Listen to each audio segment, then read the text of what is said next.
जय हिंद दोस्तों। तो स्वागत है आप सबको अपने YouTube चैनल शिक्षा संकेत में। तो आज की इस वीडियो में हम जानेंगे 10th क्लास के प्रश्नावली 1.1 के क्वेश्चन नंबर 2 को हल करेंगे। यानी पिछली वीडियो में हमने जो है क्वेश्चन नंबर 1 के सभी प्रश्नों को हल कर लिया था। तो आज की इस वीडियो में हम क्वेश्चन नंबर 2 के प्रश्नों को हल करेंगे। चलिए देखते हैं। तो 2 नंबर क्वेश्चन कह रहा है दोस्तों कि दर्शाइए कि कोई भी धनात्मक विषम पूर्णांक जो है 6q+1 या 6q+3 या 6q+5 के रूप का होता है, जहाँ q क्या है, कोई पूर्णांक है। यानी क्वेश्चन कह रहा है कि दर्शाइए कि कोई भी, यानी सिद्ध करना है कि कोई भी धनात्मक विषम पूर्णांक जो है 6q+1 के रूप का होगा या 6q+3 के रूप का होगा या 6q+5 के रूप का होगा। इसको कैसे सिद्ध करते हैं, चलिए इस वीडियो में देखते हैं दोस्तों। यह वीडियो बहुत ही इंपॉर्टेंट होने वाला है। यह क्वेश्चन भी बहुत ही इंपॉर्टेंट है जो कि बोर्ड एग्जाम में पूछे जाते हैं दोस्तों। चलिए इसको स्टेप बाय स्टेप समझाएंगे, कैसे इसको सजा कर लिखते हैं और बोर्ड एग्जाम में इसको कैसे लिख सकते हैं जिससे कि नंबर जो है भरपूर मात्रा में मिल सके। तो उस तरह से आपको स्टेप बाय स्टेप सजा कर बताऊंगा दोस्तों। देखिए कैसे हल करते हैं इसको। सबसे पहले यहाँ पर लिखेंगे दोस्तों हल। क्या लिखेंगे? हल। अब इसके बाद दोस्तों देखिए पहले हम ए को धनात्मक पूर्णांक मानेंगे। क्या मानेंगे? ए। देखिए लिखेंगे माना ए क्या है? धनात्मक पूर्णांक है। क्या है? कोई धनात्मक पूर्णांक है। ए क्या है? कोई धनात्मक पूर्णांक है। इसलिए बी बराबर क्या होगा? यहाँ पर बी बराबर 6 होगा। 6।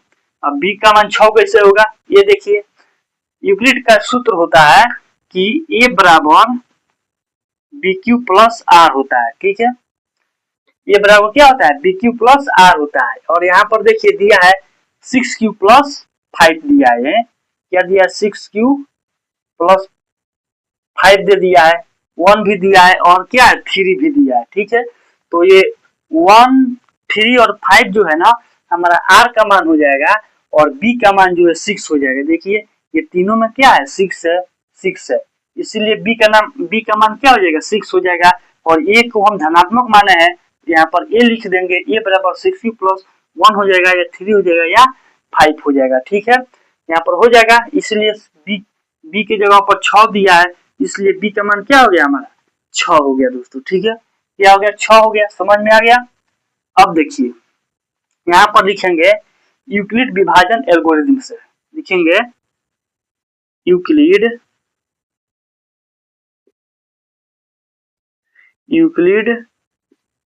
विभाजन एल्गोरिथम से। क्या होता है? सूत्र क्या होता है यूक्लिड विभाजन एल्गोरिथम का? सूत्र होता है ए बराबर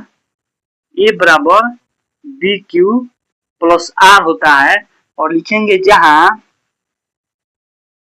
इसका नियम लिखेंगे कि जहां 0 जो है कि या छोटा होगा या नहीं तो इसके बराबर होगा। किसके?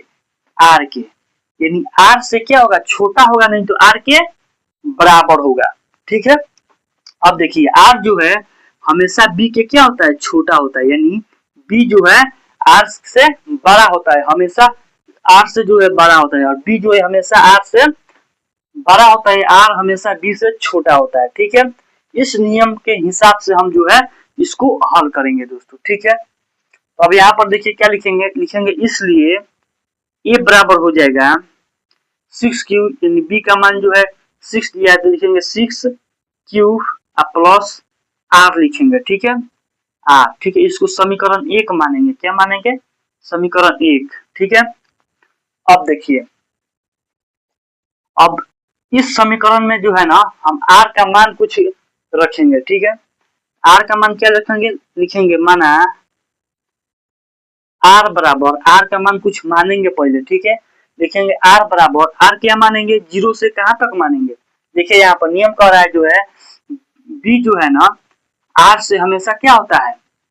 बड़ा होता है। यानी R जो है B से छोटा होता है। यानी B का मान 6 दिया है तो R का मान 6 से छोटा रखना पड़ेगा, क्योंकि R से बड़ा हो जाएगा तो ये नियम के विरुद्ध हो जाएगा। ठीक है, कह रहा है कि R जो है हमेशा B के छोटा होता है, तो हमें R का मान B से छोटा रखना है। यानी B का मान 6 है तो 6 से हमें छोटा रखना है। ठीक है, 0 से कहाँ तक जाएगा, 5 तक जाएगा, यानी 6 से छोटा रखना है। तो 0 हो जाएगा, 1 हो जाएगा, 2 हो जाएगा, 3 हो जाएगा, ठीक है, 4 5, यानी हमारा आर का मान इतना आ गया, 0 1 2 3 4 और 5, ठीक है। और इस आर का मान को जो है समीकरण 1 में रख कर हम हल करेंगे, ठीक है। लिखेंगे समीकरण 1 में ये सभी आर का वैल्यू जो है ना समीकरण 1 में बारीकी से रख कर इसको हल करेंगे। देखिए कैसे लिखेंगे, समीकरण 1 में 0 का मान रखो, ठीक है, बारीकी से सब का मान रखेंगे। लिखेंगे 0 का, समीकरण 1 में 0 को रखने पर, ठीक है, समीकरण 1 में 0 को रखने पर क्या होगा, समीकरण 1 क्या है, ए बराबर बी क्यू प्लस आर है, तो लिखेंगे ए बराबर 6q प्लस आर है, तो 6q लिखेंगे, प्लस आर का मान क्या हो जाएगा, 0 हो जाएगा, यहाँ पर 0 लिखेंगे, ठीक है। ये क्या हो जाएगा, 0 लिखते भी 0 आ जाता है तो इसको नहीं लिखते हैं, तो ये बराबर में क्या हो जाएगा, ये हो जाएगा ए बराबर हो जाएगा 6q, केवल 6q होगा, यानी 0 को नहीं लिखते हैं, ठीक है। तो लिखेंगे यहाँ पर या ए बराबर 6q होता है। अब देखिए यहाँ पर, अब इसको जो है समीकरण 1 में 0 का मान रख लिए, अब समीकरण 1 में 1 का मान रखेंगे, ठीक है, 1 का मान रखेंगे। यहाँ पर लिखेंगे समीकरण 1 में 1 का 1 को रखने पर, समीकरण 1 में 1 को रखने पर, ठीक है, पुनः लिखेंगे यहाँ पर लिखेंगे पुनः समीकरण 1 में 1 को रखने पर, समीकरण 1 क्या है, ए बराबर बी क्यू प्लस आर है, ठीक है, 6q प्लस आर है, ठीक है। लिखेंगे ए बराबर 6q प्लस आर का वैल्यू 1 रखना है, यानी आर का मान 1 रखना है, था 1 यहाँ पर लिख देंगे। देखिए आ गया ए बराबर 6q प्लस 1। फिर यहाँ पर लिखेंगे पुनः समीकरण 1 में, समीकरण 1 में अब आर का वैल्यू 2 रखने पर, ठीक है, आर का वैल्यू क्या रखेंगे, 0 रख लिए यहाँ पे, फिर 1 रख लिए यहाँ पे, और आर का वैल्यू फिर 2 रखने पर क्या लिखेंगे, समीकरण 1 में, पुनः समीकरण 1 में 2 रखने पर, ठीक है, यहाँ पर आर का मान 2 रखने पर लिखेंगे, आर का मान 2 रखने पर, ठीक है, 2 रखने पर क्या होगा, ए बराबर हो जाएगा 6q प्लस 2 हो जाएगा, आर का मान 2 रखना है, 6q प्लस 2 हो गया। और फिर यहाँ पर लिखेंगे पुनः समीकरण 1 में आर का मान 3 रखने पर, 3 रखने पर, यहाँ पर समीकरण 1 में आर का मान क्या रखेंगे, 3 रखने पर, ठीक है, 1 0 1 2 रख लिया, अब 3 रखने पर तो हो जाएगा ए बराबर 6q प्लस 3 हो जाएगा, ठीक है। अब लिखेंगे पुनः समीकरण 1 में आर का मान जो 4 रखने पर, क्या रखने पर, 4 रखने पर, तो क्या हो जाएगा, ए बराबर हो जाएगा 6q प्लस 4 हो जाएगा। अब फिर लिखेंगे पुनः समीकरण 1 में आर का मान जो है, समीकरण 1 में आर का मान 5 रखने पर, ठीक है, 5 रखने पर क्या हो जाएगा, समीकरण 1 में आर का मान 5 रखने पर हो जाएगा ए बराबर 6q प्लस 5। अब देखिए इसमें क्या क्वेश्चन क्या कह रहा था कि 6q प्लस 1 है, 6q प्लस 3 या 6q प्लस 5 के रूप का आना चाहिए। देखिए इसमें है, यहाँ पर है 6q प्लस 1 हो गया एक, तो यहाँ पर लिखेंगे इसलिए जो है कोई भी धनात्मक विषम पूर्णांक क्या होगा, यहाँ पर लिखेंगे इसलिए कोई भी धनात्मक विषम पूर्णांक जो है, विषम